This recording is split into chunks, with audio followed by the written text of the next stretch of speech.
Hong Kong politicians have begun debate in advance of a vote on a controversial reform package amid protests and tensions over an alleged explosives plot.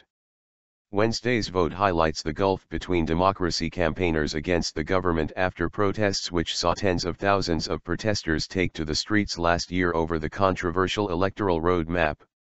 Although the government's reform proposal would for the first time give all residents the right to vote for the chief executive in 2017, it adheres to a Chinese government ruling that candidates must be vetted by a loyalist committee.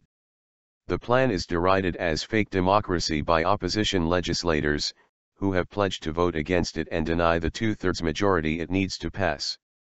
Authorities in Hong Kong have said repeatedly that they cannot diverge from Beijing's August ruling, which prompted weeks of mass rallies that brought parts of Hong Kong to a standstill. The bill goes before legislators for debate on Wednesday afternoon, with the vote expected to take place by Friday. Rival rallies. Hundreds of protesters from both sides gathered outside the legislature on Wednesday morning.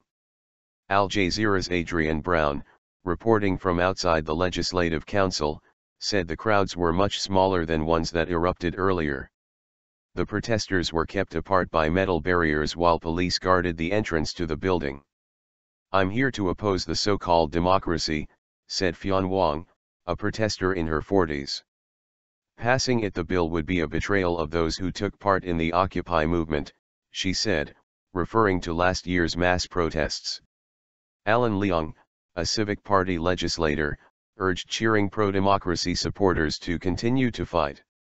For their part, pro-government supporters waved Chinese national flags and shouted 2017, "Make it happen," through loudspeakers.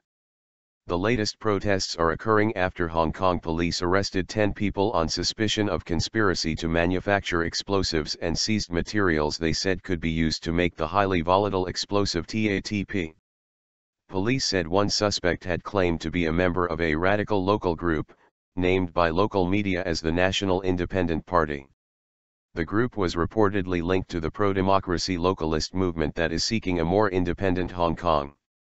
5 men and 1 woman were jointly charged with conspiracy to cause an explosion and were due to appear in court on Wednesday, while 1 man and 3 women were freed on bail pending further investigations. But activists accused the authorities of a smear campaign, with many saying they had never heard of the group.